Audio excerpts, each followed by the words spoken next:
There we go. Cool. We're live. We are live. We are really live.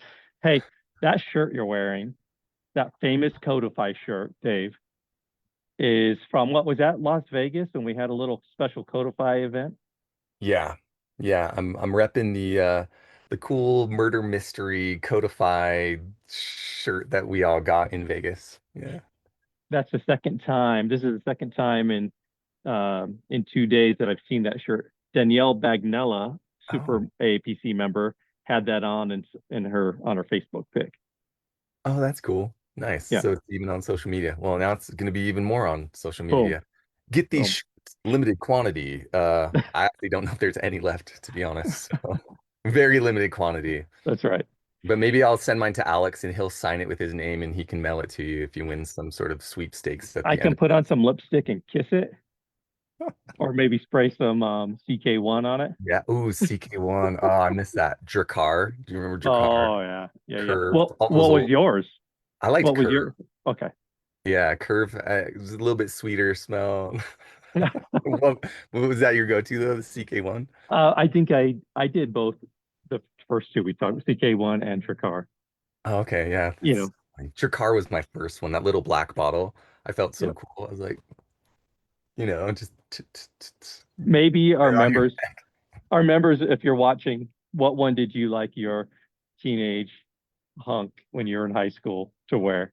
Tricar, CK1, or this curve? Yeah, tell us all about your teenage hunks or hunkettes. This If you're, yeah, don't just have a female audience, we have a male and female audience, that's right? right. So That's right. the hunks, hunkettes, whatever. That's I don't even think hunkettes is a word, but Well, Dave, you're in your RV today, Mhm. still up north in Northern California. Yeah, I think each time I'm like on social hour, I'm back to sort of my home base. And Yeah, so like a week ago, I was out in Oregon, again, and it's so pretty out there. So I kind of will bounce around, but I try to be someplace stable so I know that I've got some decent internet for for yeah, this. Well, I yeah, mean, just in general, but especially for this because I don't want to blow it. I've had too yeah. many freezing moments on video, but yeah, Where are you? still on the road. There's Dave. Exactly. And you look like you are in the office because I see all of our I high am. five tenant things of Yep. APC behind you. Whatever AAPC areas of focus. And Yeah, then our exams team is right back here. They're having a little meeting. cool. But yeah, so it's fun to be with everyone. It's one Wednesday a month. We have a little gathering today. So we got uh, school supplies. Everybody's donated, or a lot of the staff we've donated school supplies, backpacks, pens, pencils, notebooks, the whole thing, and we'll be packaging them, putting them together in the backpacks.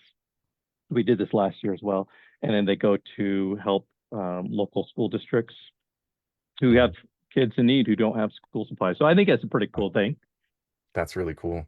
So you have people showing up to package those up and get a little lunch as well. And then did Yep. those go to what organization is it? That's I am not sure about what the organization is, they're but the ones that are sort of arranging the yeah, yep. So we worked through someone who helps get them to the right places.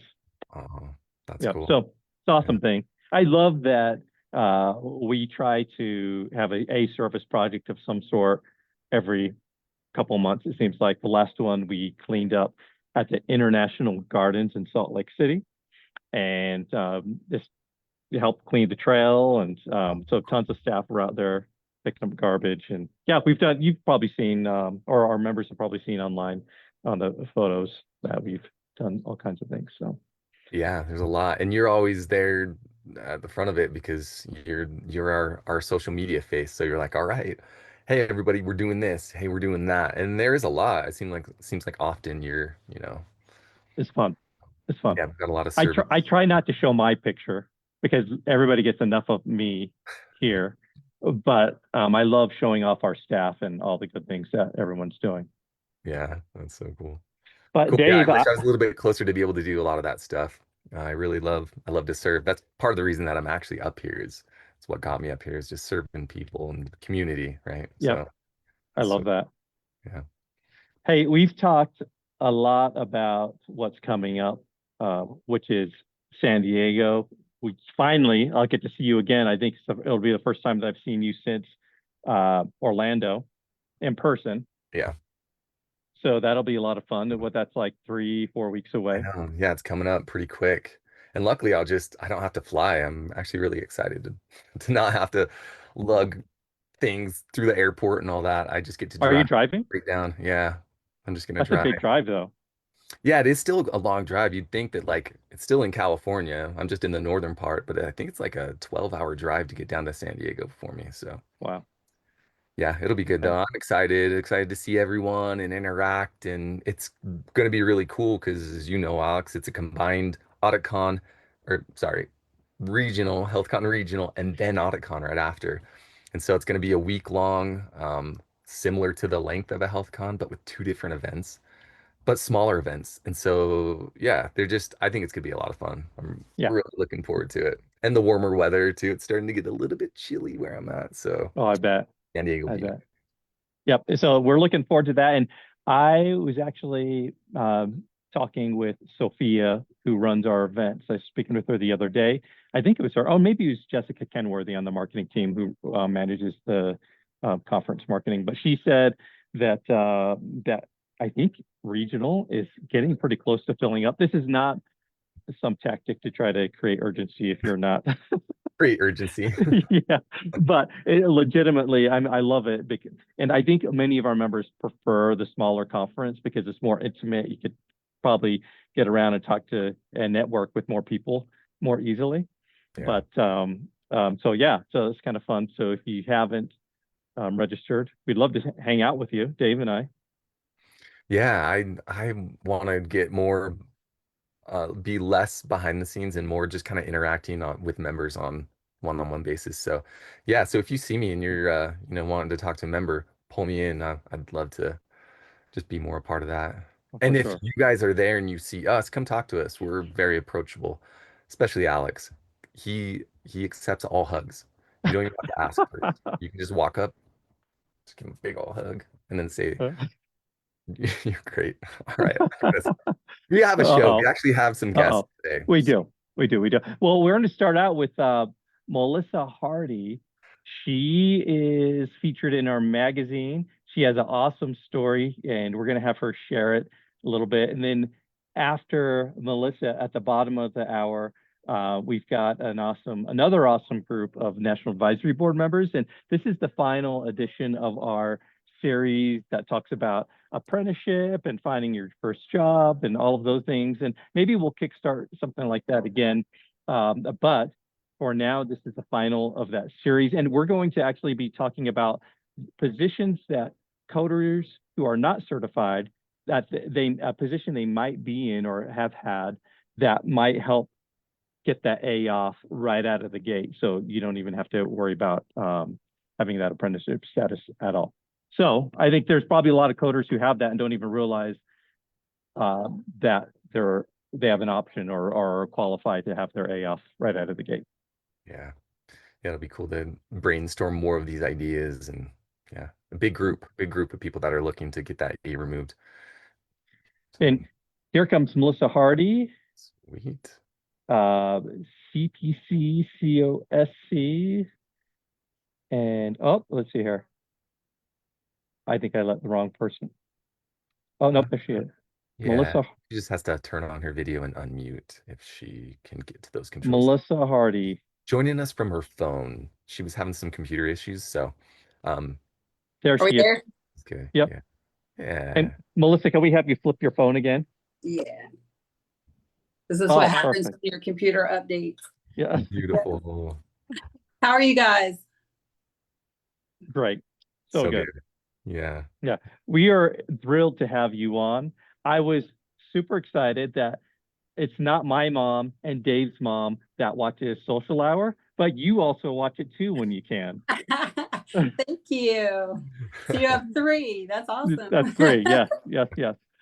No, you But guys do great with that. well, we're so excited to get to know you. If you have not read Melissa's story, check out page 7 of the September edition of AAPC The Magazine. She's in there, her story's in there, but we want to hear all the nuance of that journey that you've been on and continue to be on. And what I love is how you started your path. Everybody's journey starts a little bit differently. Yeah. And I'm just going to kick it off before I turn it over to you, Melissa, by reading that first little section. At the very start of the article, it says, when I graduated from high school, my neighbor, who is an administrator of a primary care practice, offered me a job for the summer. And that was your step into healthcare. Tell us how that has gone for you.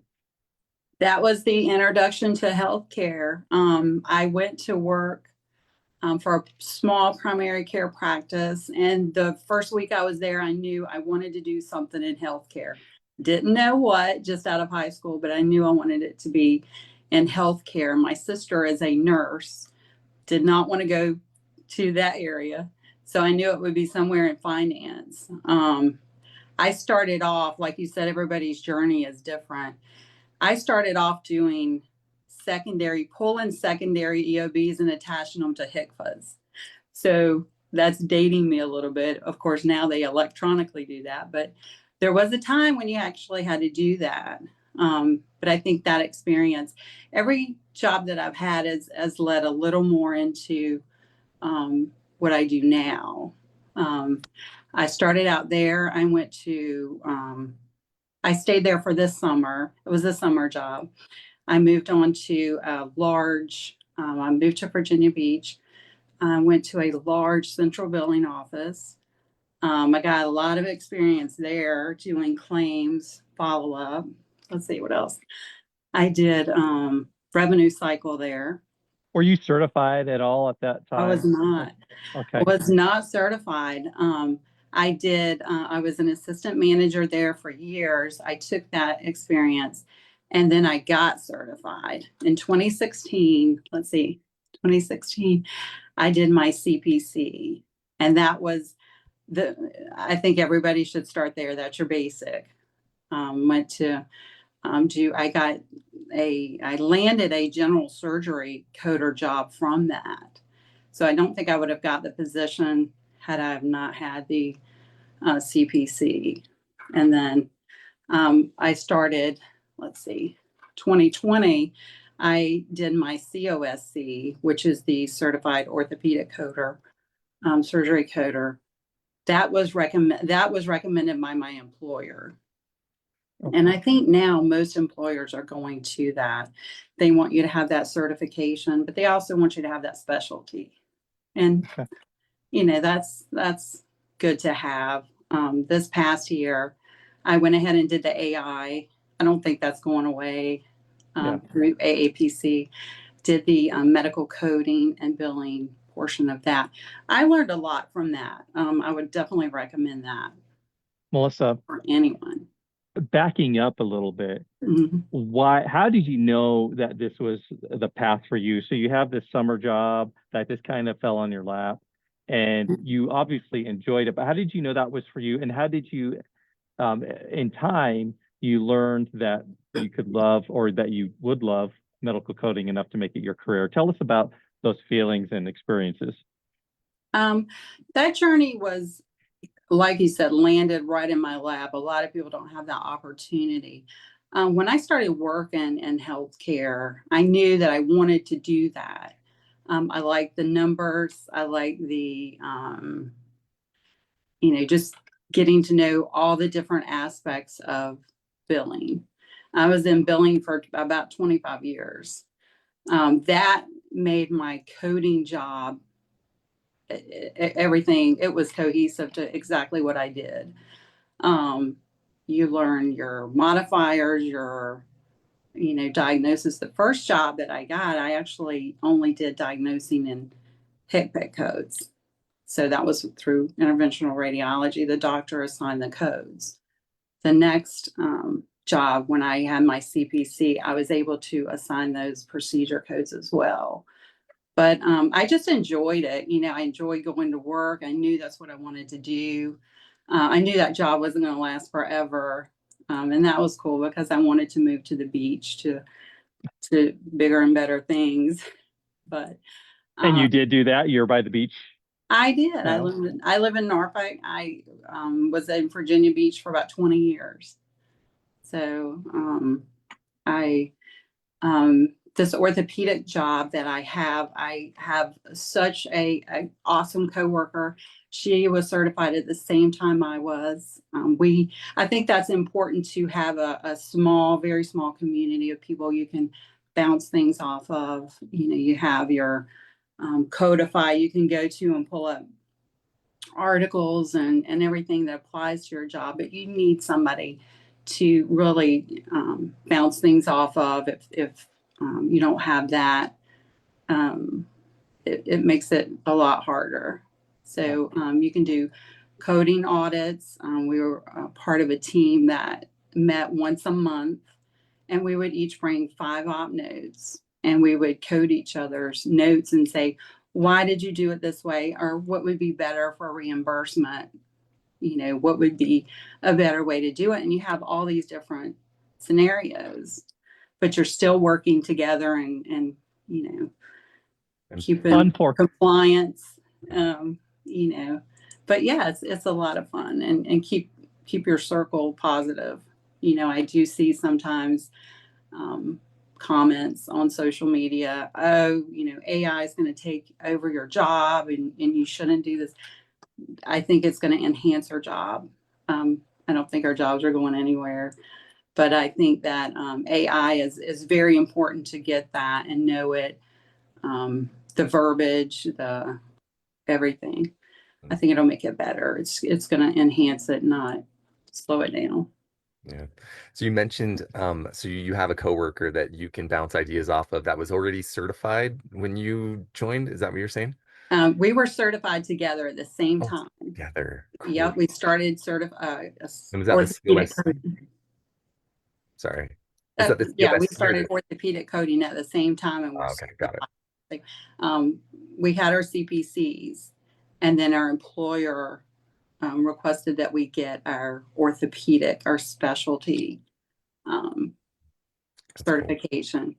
And we both did that, you know, gladly. It was great. But yeah, she's great. I have maybe a handful of people that I'll talk to about certain codes and new things coming up. Of course, we have ICD-10 coming up 10-1. That'll give us a whole new bunch of codes.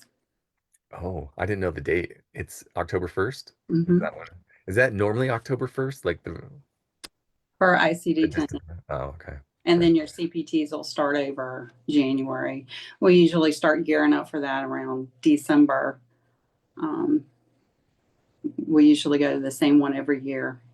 Pat Cox has done that forever, but we usually go to that one just to get updated all at the same time.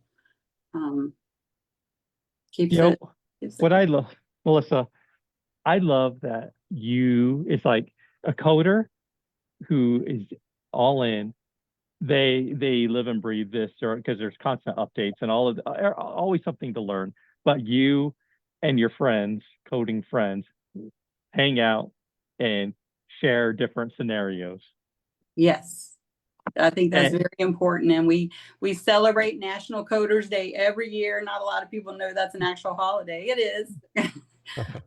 So we tell each other, you know, Happy Coders Day. And I was laughing about Victoria Vo had a AI generated coder meme, and it was so on point. It's this coder. She's sitting there, you know, drinking her coffee, clicking away on the computer, hair up in a messy bun. I said, oh my goodness, AI just nailed that. That is a typical coder. You know, you're just so into, you know, you may have to read that op note 3 or 4 times, but you will get through it.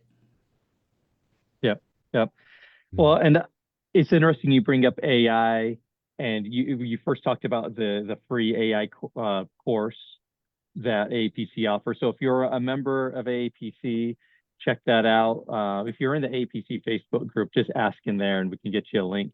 But there has been a lot of different feelings about AI. There are those who are very worried about that and how it could affect the profession, but you don't have that concern. No, I don't at all. I think that right now it's kind of new. Everybody's getting to know it. It's learning itself. Sometimes it will pull information where you need a really good coder is when it pulls information that's not exactly correct or not updated. It's going to pull everything. So you want to make sure that you're, up to date on all of your compliance issues, all of the codes, the new codes.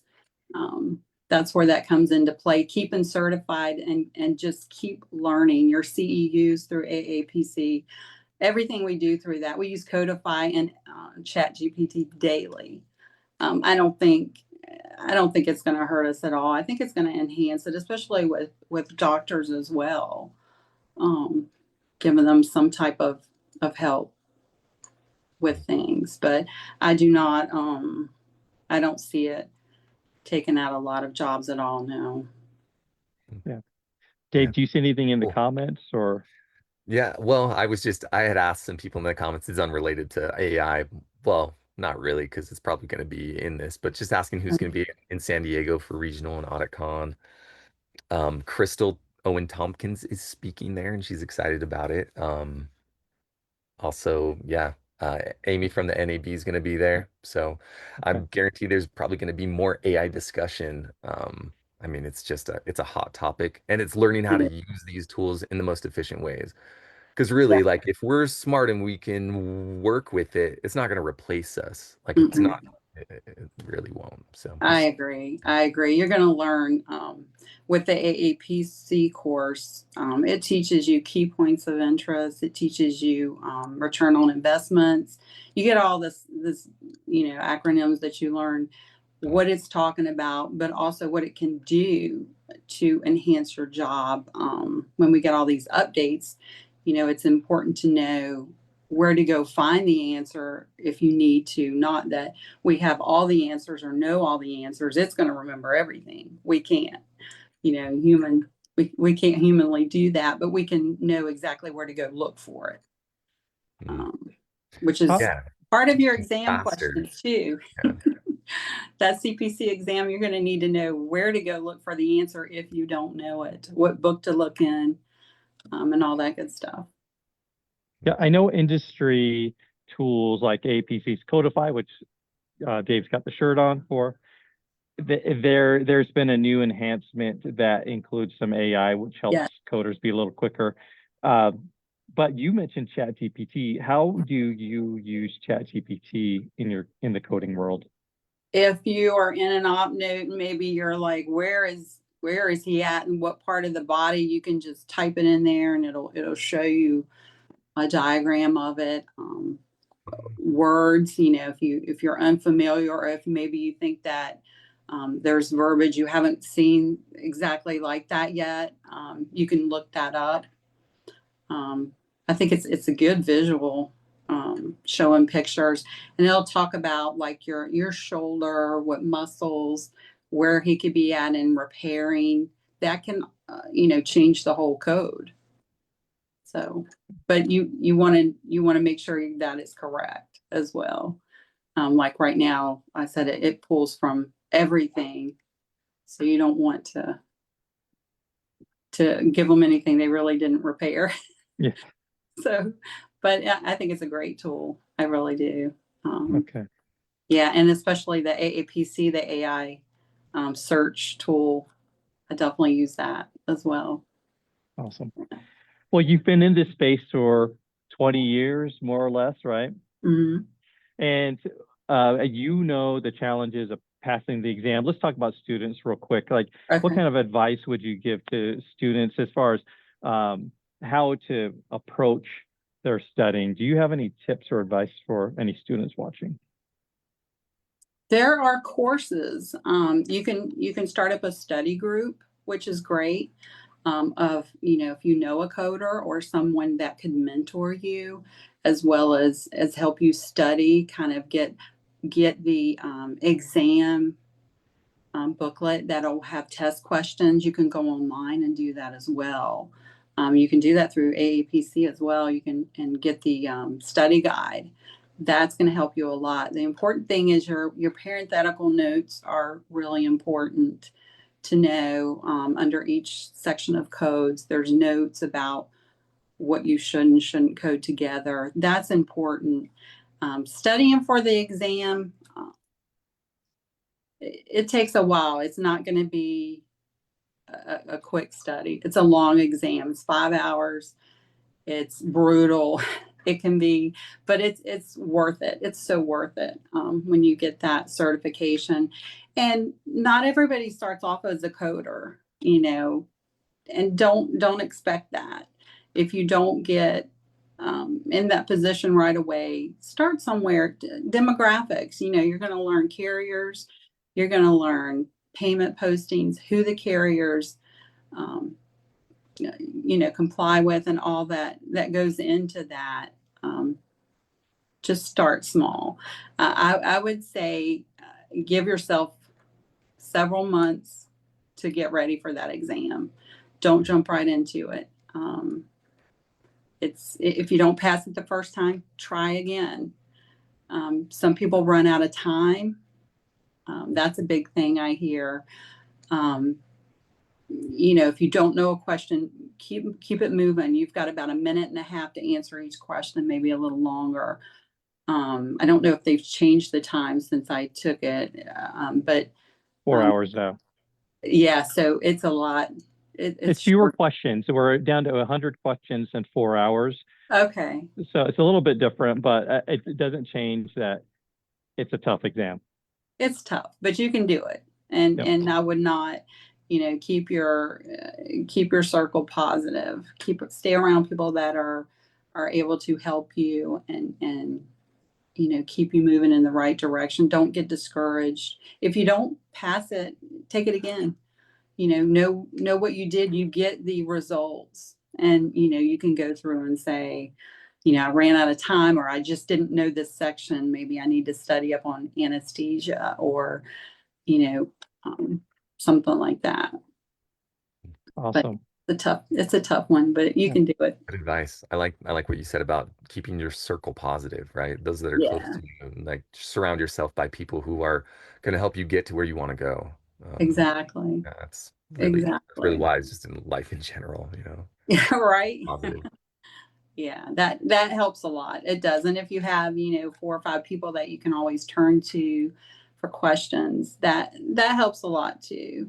Because you kind of build each other up and help each other. We're all in this to stay, compliant and ethically code charts. That's the game. Well, Melissa, thank you so much for sharing a little bit about yourself and your journey. Thank you. And just a reminder, if you haven't seen her article yet, or her bio, little feature in the magazine, AAPC The Magazine, go to page 7 of the September 2025 issue this month, and you can learn more there. And Melissa, thanks so much for taking time with us today. We appreciate you. Thank you for having me. And you can check out page 9, the Job Ready program. I think that's going to be a game changer for a lot of people too. I was excited to read about that. Oh, very cool. Recommendation for our readers. Thank you. Yeah, absolutely. Thanks for having me. Bye, Melissa. Bye now. All right. She was awesome. Yeah. I like it. Very, very positive. Even about the exam, she's like, yeah, it's hard, but you can do it. Like, was just right on top of that. Like, don't listen to a lot of the people that just maybe are having a hard time and want to rant or want to bring down the vibe or whatever. Just, what you want to do. You go for it. You do the studying you need to do, and then surround yourself by other people. And there's lots of them that are doing that too. So I love that. Dave, you brought up, you highlight positivity, and Melissa brought that up about how you got to be positive, stay positive, keep your circle a positive group of people. And Maya and Denny, and we're gonna have here comes Chris Perella as well. But I want to talk about that real quick to kick off with this amazing group of National Advisory Board members. Social media isn't always the most positive place. What I love about it is there's such a great influx of information. Like, you can learn so much so quick, and you can find people to inspire you and help guide you along. but just as quickly as you can get that inspiration, there's so much negativity on the other hand. Maya, how do you stay positive through the cloud and uncertainty that is out there sometimes? First of all, hello everybody. And I'll try to behave this time. I don't know if I can guarantee that. Don't make any Everybody knows promises you me. can't keep. I don't know. You know what? Okay, I see you. Um, that's part of my core. Um, is positivity. If you don't walk in with a positive attitude, because I mean, the world could be upside down, right? But it's the outlook of how you smile, because once your body has an inkling that you're smiling, right, it changes your whole physical outlook and your demeanor. And it's been scientifically proven that your body reacts to stress when you react to stress internally. So my goal, I mean, everybody knows that, life is not, life is lifing for everybody, but it's how you smile, right? And how you take even the smallest positive note. It'll change the outlook of what you're thinking. And I surround myself with positive people. If you have any type of narcissistic attitude, or even kind of how you have negativity about what you're trying to do. That's why you don't tell your business to everybody. Um, you'll have a better outlook. And I have a saying that your tribe sets your vibe. It's really true. Warren Buffett says it. And you surround yourself with people that you encourage and you that will encourage you and you admire. And if you feed off of that kind of positivity, um, the outlook will be so much brighter because you're creating endorphins for a situation that will not create them if you don't smile. Even in class, I tell people to smile all the time. So that's part of my inner core. Any type of time when I'm dealing with people, even if it's virtually, even though I can't touch y'all, but I try to create that positive energy. And you would be so surprised if you stay positive, and it's on my web link page. If you become positive and you stay positive, positive things will happen. Period. And that's just the way that it is. I love it. And if you practice that, I promise your life will change. Seriously. I want to hear Chris's perspective on this, Chris, because here's my my thoughts of how I view you. You're just I doubt you are on social media very much. I feel like you're just nose head down. You're just moving forward, grinding out what you need to do to be successful in your career and family and friends, things like that. Yeah, thank you, Alex. You're right. You're right. And how do you kind of sort of come on the tailwind of what just Maya said? That was beautifully said and very difficult sort of to keep up with. But it is. You want to rephrase the question, or at least ask it again if you wouldn't mind. Yeah. Well, I got so caught up in Maya's kind of emotional diatribe. It really, had an effect on me that I forgot the question completely. Well, she like just exudes that positive energy. Yeah. But on your end, Yeah. how do you navigate negativity, positivity, and keeping yourself in a space of a positive outlook when there might be opposition? Yeah, we face opposition every day in what we do at the firm. Be it either against the government, against payers, regulators, whoever it may be. And you get knocked down once in a while. If there is a high level macro initiative that no matter what you do, you cannot move the needle that you need to move for your client, thinking and acting out of the box. That's incredibly frustrating. That really kind of And clients come to us, for the ability to think and act out of the box, not, in going not just to a traditional law firm, but, specialized firms such as ours. And it doesn't happen often, but it certainly happens. And it's a learning experience. And you have to know that you did everything possible, to get the client the relief that they wanted, that was reasonable considering the ask and the lift. It's not always going to work out. It's not always unicorns and rainbows, and that's okay. But what can you take from that experience? What do you take? What is the learning that is taken from that experience that you can say, look, you reflect, what could I have done differently, right? To make sure that if something could have been done differently, it's not the same mistake, if you will, or the same direction is not made a second time. At the end of the day, regardless of the problems that one faces in life, it always gets better, and especially things that, I'm 53 now. So things that I worried about at such a granular emotional level when I was just starting out, or that things in the family, right?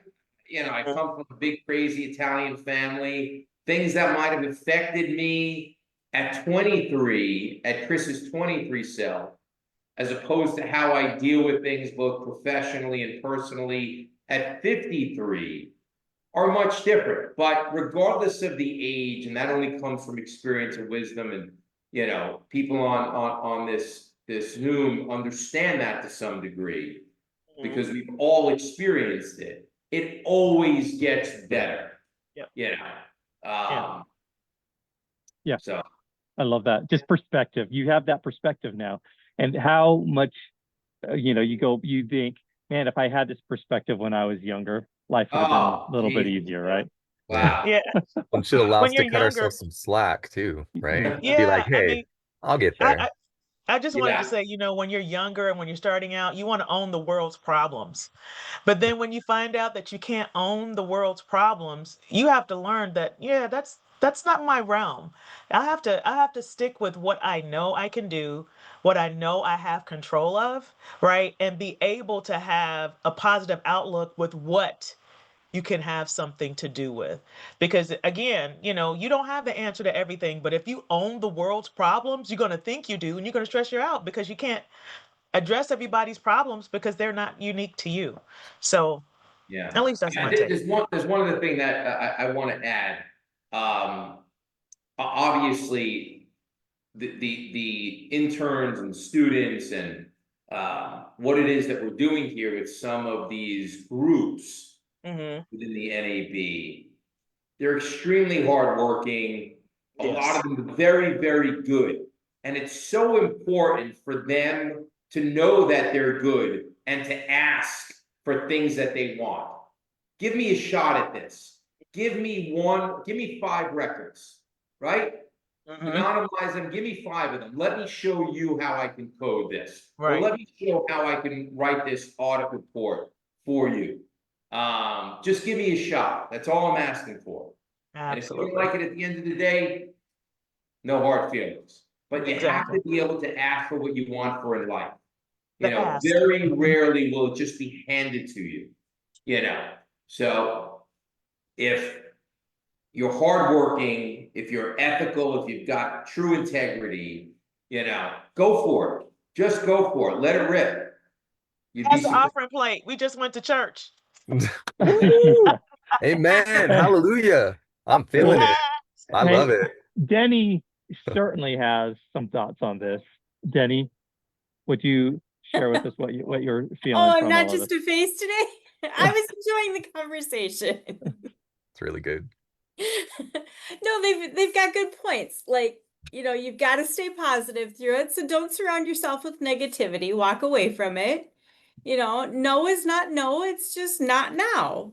Yes. So, you know, stick yourself out there, ask for what you want. If you got to know, it's not now, try again. Yep. Keep trying. If you didn't get the job you want, stick your nose out there, try for it again. Try someplace else, keep going. Yep. You know, there have been so many times I've asked for something that I thought I would, that was the perfect job I wanted. That's the job I have to have. That's the position I want. That's what I'm going to do in life, right?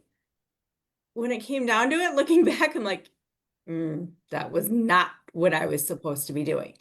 So, Right. life has a way of showing you what you were supposed to be doing. Maybe that Yeah. wasn't it. There's something better for you because you thought you were going to school to be a coder. I'm sorry, not everybody's a coder. You get your coding education and maybe you're supposed to be doing prior auths. Maybe you're supposed to be running the billing department 10 years down the road. Maybe you're supposed to be Yes. auditing and not coding. Maybe you're supposed to be whatever. Coding doesn't mean coding. There's so much you can do. Coding could be Right. writing your code books. I mean, you have to understand codes in order to be able to write the code book too, or write the guidelines, or so open your eyes. It's not just coding. Yeah, Yeah. I love that as you, for our students and newly certified members who are watching, like you have that energy and vision of getting that first job, and it may not come exactly how you want or how you saw someone else earn that first job that you read online or something like that. Mhm. But Mhm. but whatever what energy you put out, it'll come back to you in some way. It just may not look exactly how you thought. We're going to conclude this little side topic Positivity with segment. Dave. Yeah, Dave, do you have any thoughts about this? Because I know No. Dave loves this topic. You love this Well, topic, Dave. I do just because I know like for myself, I know I need it. And so it's a great talk. It's great to hear the encouragement. I loved what you said about integrity and that Yes. having personal accountability and integrity and showing up genuinely, right? Yeah. Where you can genuinely ask for what you want, what you need, like you said, and then where you can genuinely give praise. Like you also said, it's important for others to know that they're doing well. And all of those Yeah. things, I think, help us to stay positive. When we're giving positivity, it Yeah. comes back to us as well. So, Yeah. Yeah. Yeah. Well said. Yep. Okay. Awesome. Agreed.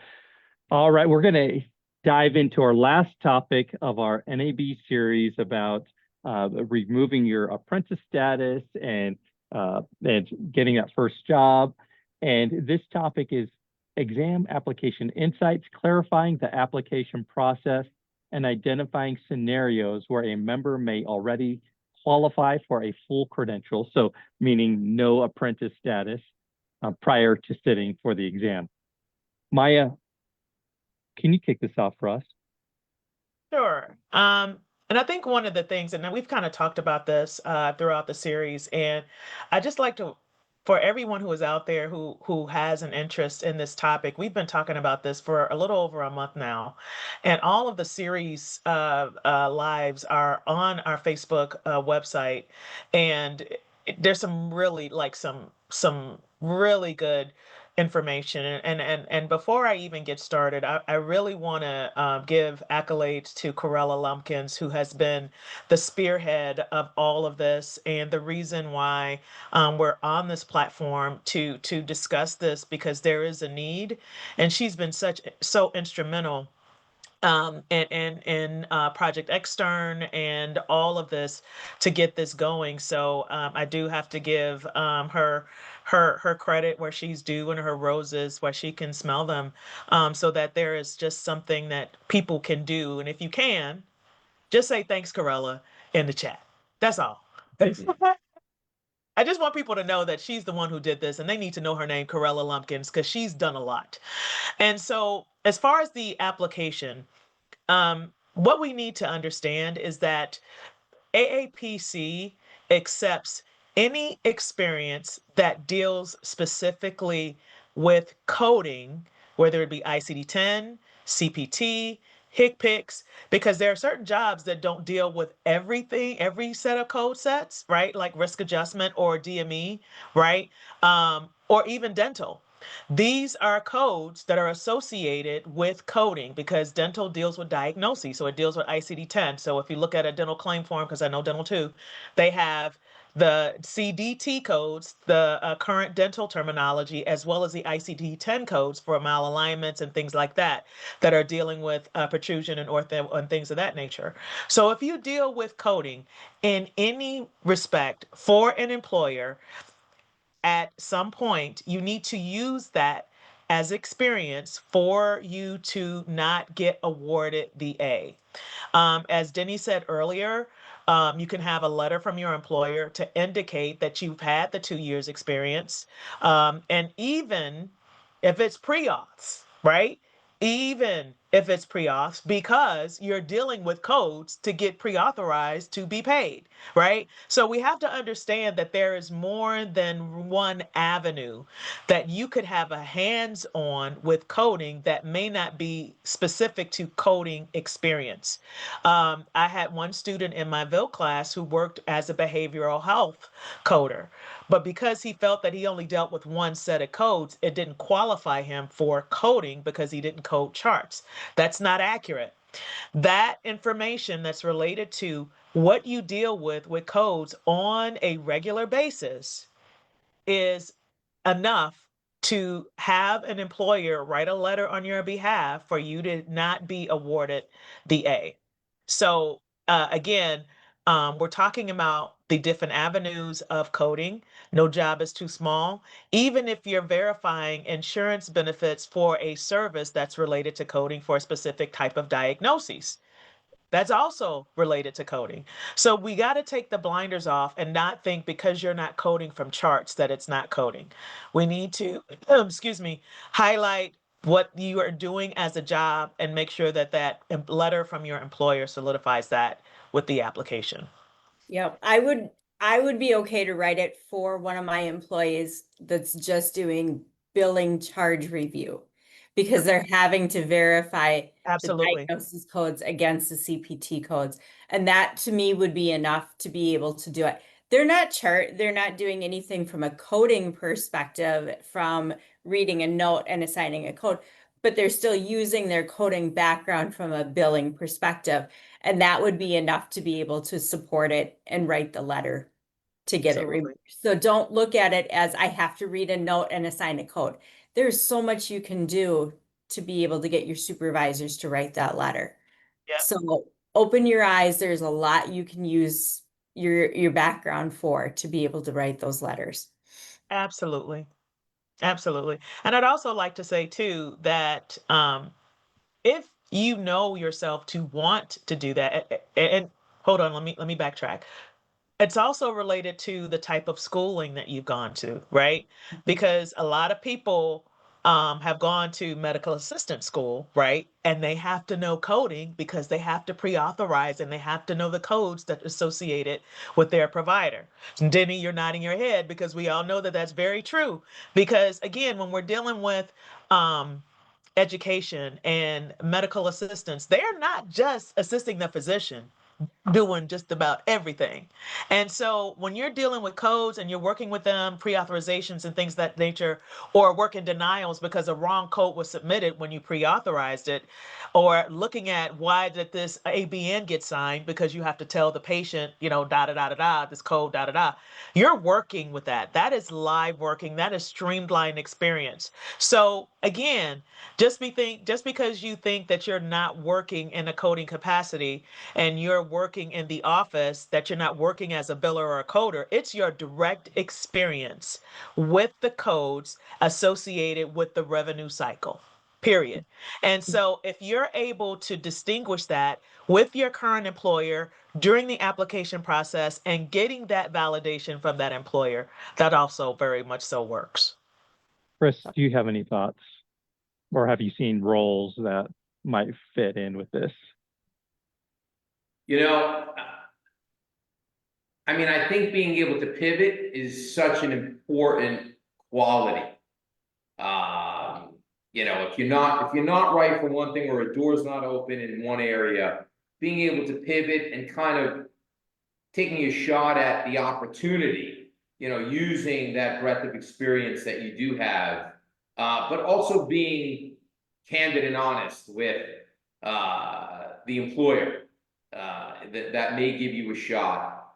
That if it's just not right for your particular skill set, then it's not right. But yeah. Okay. Yep. And that's what I love is you, we talked about this earlier too, just that there are so many different avenues and paths you can take.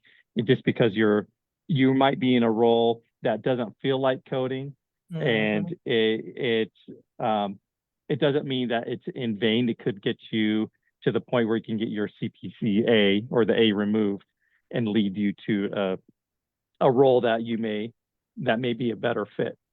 Yeah. Other options that you have that are out there are the Practicode program and the externship program. You know, there are other ways that are going to help get you there. That externship program is going to give you some of that experience. It's also great for the employers that are out there because you get, you know, potential employees that are going to come in and you get to help mold them into what you want as an employer. And it's kind of a hands-on interview. You get great free time and you're molding this potential employee. It's a long-term interview, really. So Yeah. You can hire this person, you've molded them, you got half the training done, and you did it for free. I mean, what's not better than that for both of you? Yeah, it's a great program. You know, but being within, you know, any type of mid-sized to large organization, you're going to have so many opportunities to move up the ladder. So you really need, you know, find something that you really enjoy. And it may, as Denny said earlier, it may not be that first thing you thought was your true love that you get an opportunity or a shot at. You say, you know what? I can see myself doing this. But there are other things within this organization that I also enjoy doing within this field. You know, subsume yourself with as much information as you possibly can get your hands on. Surround yourself, you know, and make yourself known. Make yourself known to your employers, to the C-suite people as best you can. That look, you know, you're someone that's taking the initiative here. Your skill set is good. All of those qualities we spoke about earlier, as Dave had mentioned as well. Yeah. Love You it. know, Our I'm job sorry, go ready ahead. program too. Yeah, there's I so just many things. We're doing even more. Like the article. I was just reading the next page in the article after Melissa, our previous guest, left. I was looking at the job ready program and I'm like, oh man, there's even this. There's so many things that we're doing to get people just ready for the industry. Trying to identify gaps in training because it's these gaps. But then there's so many creative ways to get that, like you said, to get that A removed, Denny. Like you brought up the book, right? Or not the book, but like writing a book or helping out with codes in that way. It's like there's so many thinking just kind of outside the box, like different ways that we're exposed to it that could help Right. fast track us to get rid of that stuff so we can get onto other things and be a fully fledged credentialed. I mean, it's all fully fledged, but not having that A shows you that, hey, I have experience. I have experience around these codes. I can code. Yep. That's what I should say. Yep. Project Extern, which Maya brought up early on, that's a project that she's very passionate about. And this group and beyond, you know, with Corella and other NAB members are so incredibly dedicated and want so much for our newly certified members to be successful in finding that first job. And we know how tough it is. And we know that we aren't perfect in creating that path always, but we continue to try to break those barriers for you guys. So, Dave, are there any comments? Yeah, there were some nice comments about Corella actually. People saying thanks to her. Melissa Roberts said, thanks, Corella, for speaking at our conference last weekend. She exudes positivity. And I thought that was a really great comment because it kind of went right in line with what we've been talking about. And Absolutely. Yes. so, yeah. You know, if I may, I'd like to, because I think one of the things that I'm finding very interesting is that when you're dealing with coding, people don't understand the revenue cycle process as a whole, right? And I think we need to understand what the revenue cycle process is to know how your role plays, the things that you do plays a role in coding. And if I may, can I don't know, Alex, if this is out of context, but can I share a screen that I have that displays what the revenue cycle process is? Yeah, absolutely. We've got 4 minutes left. Okay, I just want to Oh, show, okay, I want to show this while you're talking. So, all right. Let's see here. I just made you And I'm a gonna jump co-host. to DocuCon. We've got our networking lunch, and I'm kind of running that, so I'm gonna Oh, jump. But I hope okay. this thing is awesome. See y'all later. Okay. See you, Dave. Bye. There it is. okay, I want to All show right. screen. Hey, While you pull that up, Maya, Chris, Denny, will you guys be in San Diego? Yes. Okay. I will. I didn't even know about it. I knew that we were having a regional conference. I didn't know that it was an option. Yeah. Well, Okay. we will see you in Dallas for sure. For sure. For So, sure. Yeah. all right. Well, here's the graphic, Maya. We see that. yeah, and I think what's important here is that everyone has a visual of what the revenue cycle process is, right? And if you find yourself to deal with any one of these, specifically with these last four, then we need to understand that this is all part of the revenue cycle process and that we need to be able to effectively communicate what role that we play in this revenue cycle process and make sure that if you do have a role in any of this, that you can get a letter from your employer so that you are able to determine that you're able to get the A removed and or not awarded once you successfully pass the exam. I think this is a really important key here because a lot of people think that coding is just coding, but it's part of the revenue cycle process. And if you understood what it was, then you would know how your role is in it. Yep. Awesome. I think this is great for our students and newly certified members to see, just to get a grasp of the whole cycle of what it encompasses. So Yeah. thank you, Maya. Okay. That's all. I just wanted to share that. All right. Well, with that, like Chris works in such a unique position in the legal side of all of this. And this is showing the diversity of positions and roles within the revenue cycle.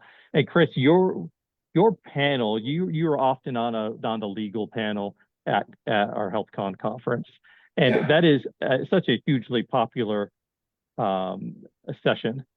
What are there common threads or common questions that you see from coders that they come to you asking about? Yeah. So one of the most common questions, Alex, that I'm asked as a healthcare lawyer, as a healthcare defense lawyer, is what if I spot something that is inappropriate? What if I'm asked to code a service or an item that is not supported by the medical record? Those are very common questions or concerns that I receive from coders or auditors. Okay, awesome. Well, guys, we are at the end of our time. I appreciate you guys so much for joining us and to share your expertise. And I know each of you are coming from a different angle and view of the revenue cycle. And I think that's what makes this awesome. And it gives a taste of the possibilities to our members.